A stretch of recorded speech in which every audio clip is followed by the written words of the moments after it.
morning, students. I hope all of you are fine and doing your work regularly. So student, today we are going to discuss our next chapter of the biology, that is chapter 16, pollution.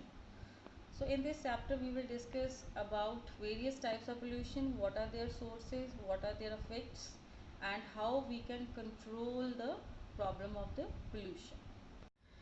So let us discuss this chapter. So basically, what is waste? Now waste is any unwanted or undesired material, or it can be any substance that are the outcome from some industrial, commercial, mining, or some agriculture operations. Now children, with the increasing population size, the amount of waste is also increasing, and it is difficult to manage the such a large amount of the waste. So open dumps, heaps of garbage, you can see these days this is a common sight, and this unhygienic atmosphere led to certain problems related to human health also, and our environment also is becoming a breeding ground for the flies, rats, and other insects, which are which are the causal of the spreading of the different types of the disease. The rainwater, the runoff from the sites contaminates our environments. So now waste are basically classified into two categories, that is a biodegradable waste and non-biodegradable waste. Now what is biodegradable waste? The waste that are those substances which can be broken down by the microorganism into harmless or the non-toxic substance. That can be the waste product of the agriculture or the animals waste. For example, cow dung, leaves, kitchen waste, etc. Next is non-biodegradable waste. The waste include those substances which cannot be decomposed by the microorganism.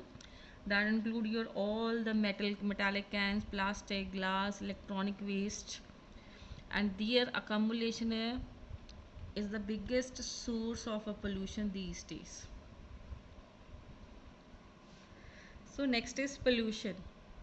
So what is pollution? It is the addition of any such constant into air, water, or land which deteriorates, which harm the quality of the natural quality of the environment, and the substance which is contaminating that is known as pollutants.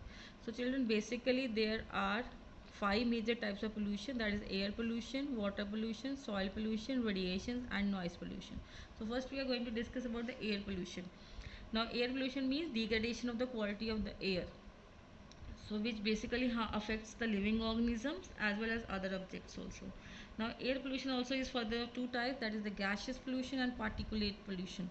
Gases means pollution is the harmful gases that are being out from the industries or the factories that form a variety of a source, and particulate pollution is the some particles are being released into air like the dust, smoke, some when the activities like mining is occurring and drilling is there, are wearing and tearing of rubber tires of the motor vehicles.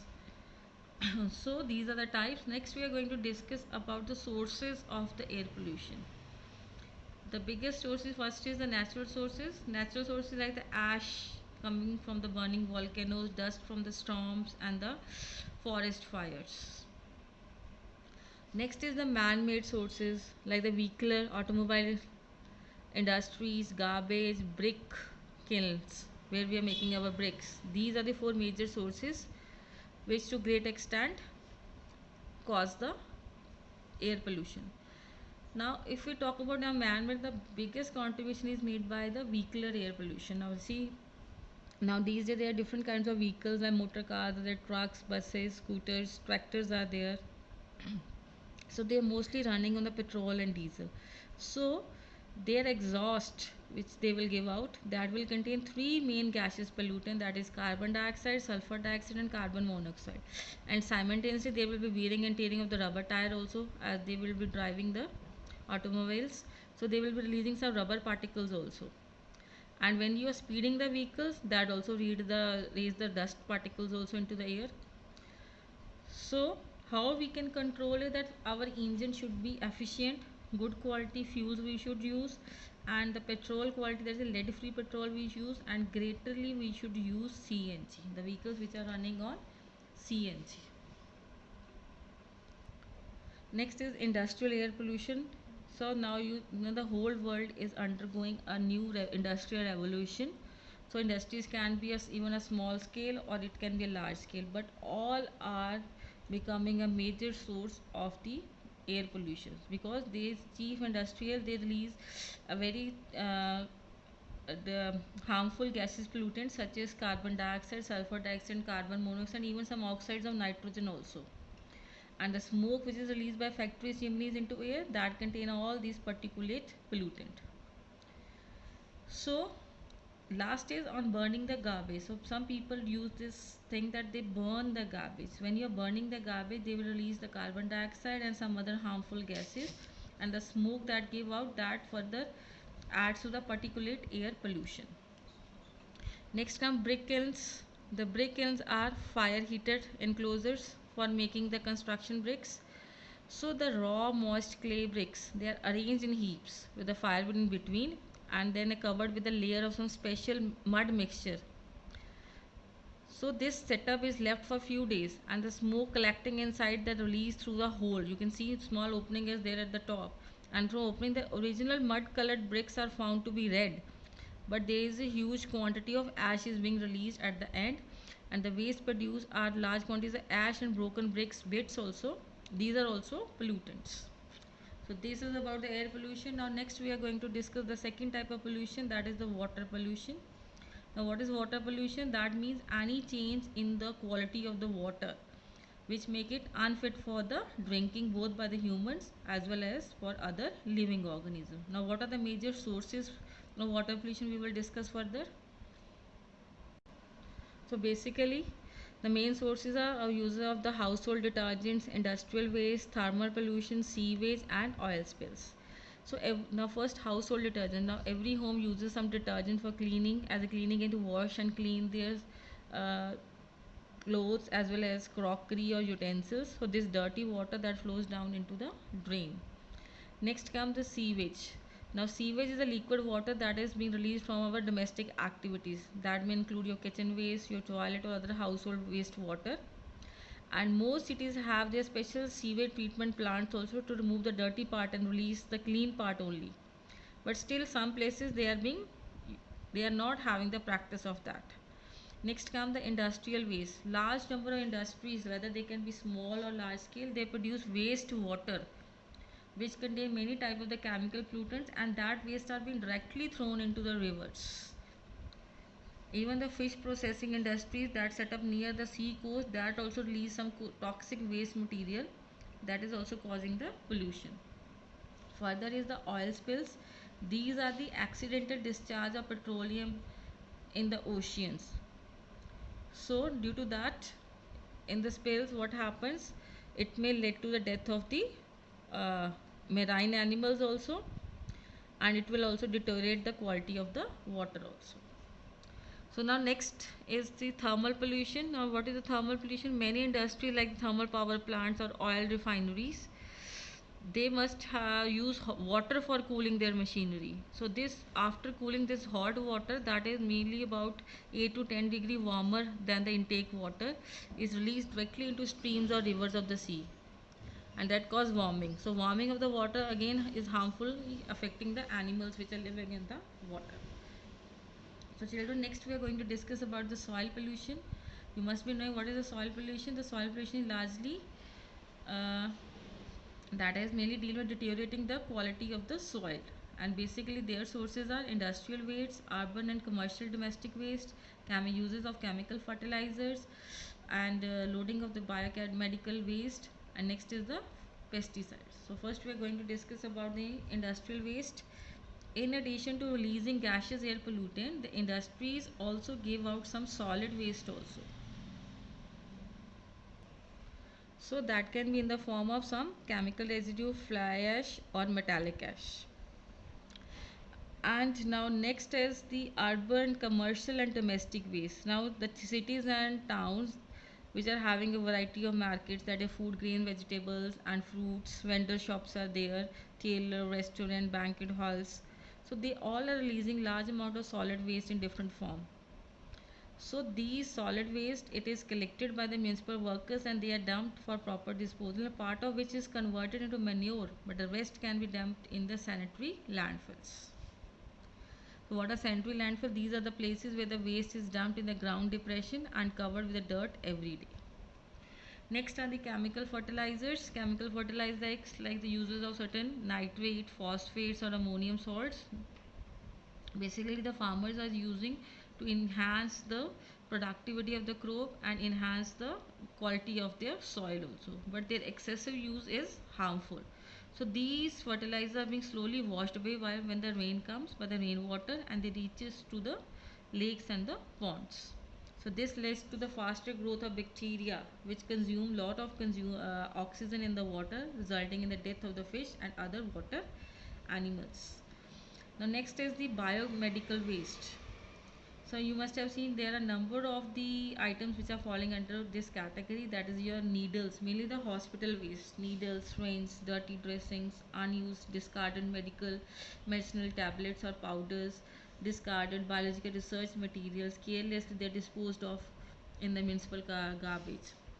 So these waste often reach in the soil and they may cause harm to the soil organisms that are living in the soil, and even indirectly they can reach to the human also through some agents.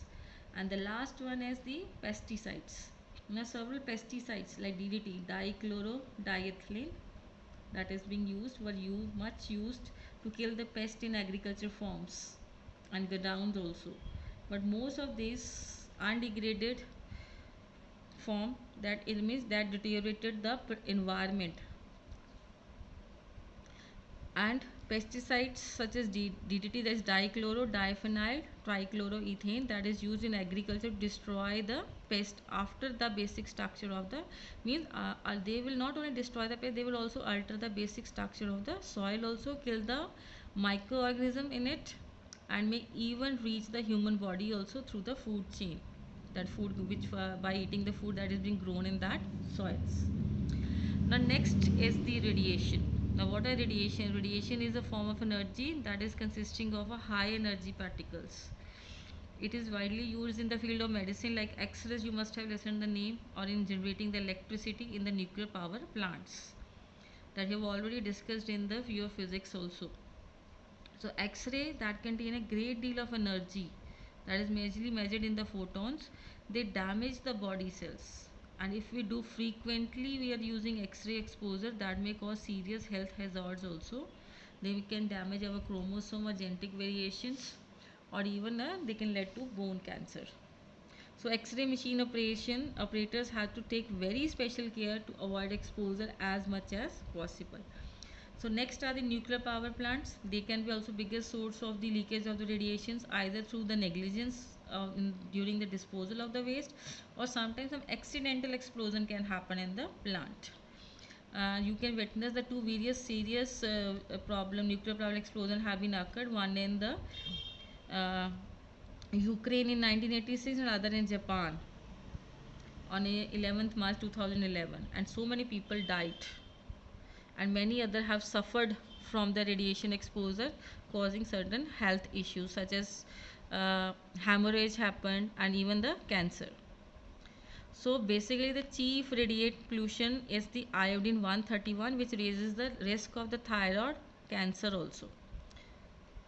So next we are going to discuss about the noise pollution. Now what is noise? That is defined as any unpleasant or loud or undesired sound that is interfering your hearing and your concentration.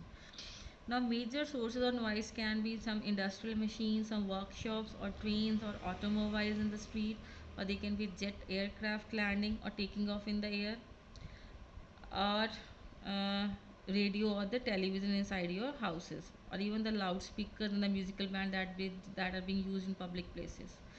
So if you are reading something seriously or you are solving, you could not concentrate even if a mild noise is coming. So but if you're doing some light reading in the running train, you may not get disturbed. So what are the harmful effects of noise pollution? That can interfere your communication. It interrupts your concentration of thought and disturb your peace of mind also. It lowers the efficiency of your work, disturb your sleep and lead to nervous irritability. A sudden loud sound can damage your eardrum also, and if you are continuously listening some noise for a long time, that can even lead to the deafness also. And the bird's life also get disturbed by the aircrafts landing or taking off from the airports. So what are the measures we can take? That is, we should prohibit blowing the horns uselessly. There should be restriction on the usage of the loudspeakers, especially during the nights, and we should plant more trees by the roadside so that keeping the door closed in the houses reduce noise reaching our ears, and not to burn the crackers. This is one of the way we can reduce the noise pollution. See, now children, we have discussed various type of pollution. Now we will be discussing what will is their effect on the climate and the environment. Basically, three most significant effects are there. That is the acid rain, greenhouse effect, global warming, ozone layer depletion. So in detail, we will discuss all these three. First is acid rain. See, normally the clean rain, that is the rainwater, that is highly slightly acidic, about 6 we can say, because of some carbon dioxide which is being released into atmosphere, and due to increased industrialization, and there is a lot of emission of carbon dioxide, sulfur dioxide and nitrogen dioxide also, which get dissolved in the rainwater, and that change into acid rain. And when that acid rainfall, that has very harmful effect, we will discuss here, that will damage the vegetation. There will be decay of the building material and the paints. You can see our Taj Mahal is turning black these days. That is because due to acid rain. There will be erosion of the ancient monuments, statues, and the fine particles like sulfate, nitrate, they will degrade the visibility and harm the human health. Fish and other aquatic animals are also harmed due to increased acidity of the water in such lakes and rivers. Now next is greenhouse effect. Most of the time this question is being asked in the paper. So now what is greenhouse effect? You have already done in your lower classes also. These greenhouses were actually the small glass house, specially they were constructed to grow the plants, particularly during the cold winters.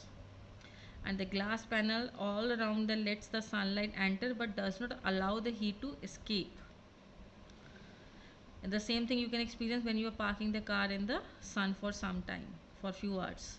So certain gases, especially carbon dioxide and methane, will start accumulating in that environment, that is the atmosphere, that will prevent the escape of the heat, and that leads to the warming the air, and that warming of the air, that is called as the greenhouse effect. Now children, with the increased industries and burning of the fossil fuels, more carbon dioxide released. On the other hand, decreasing this vegetation and deforestation, this is also leading to the less carbon dioxide being utilization by the photosynthesis. So overall what happened, the amount of carbon dioxide is increasing day by day, and that leads to the uh, global warming. So next we will discuss what is ozone layer depletion.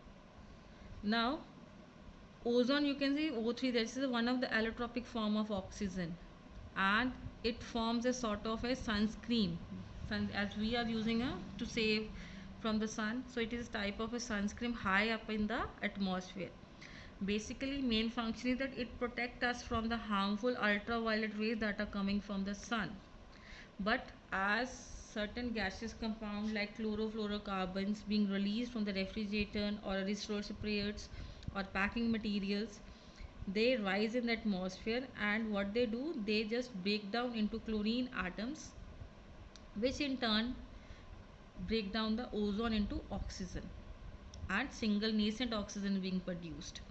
So this reduced ozone cannot prevent the entry of the harmful UV rays on the earth, and which can cause the sunburn also, and they can lead to certain genetic disorders also. Skin cancers could be there, and there will be reduced productivity of forest and the sea.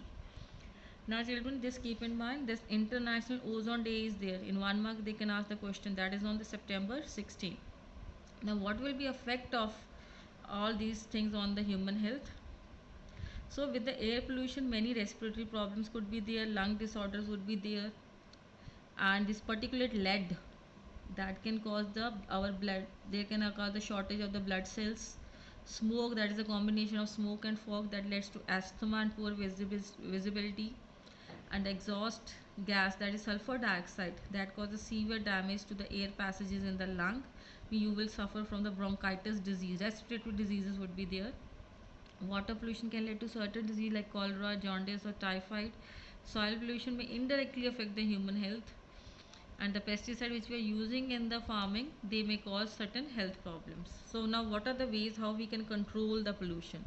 First is we have to use the unleaded petrol, and if you're using the CNG, we should switch off the automobile engines at the red lights when they are not used, or and in the factories or industry we should install the tall chimneys.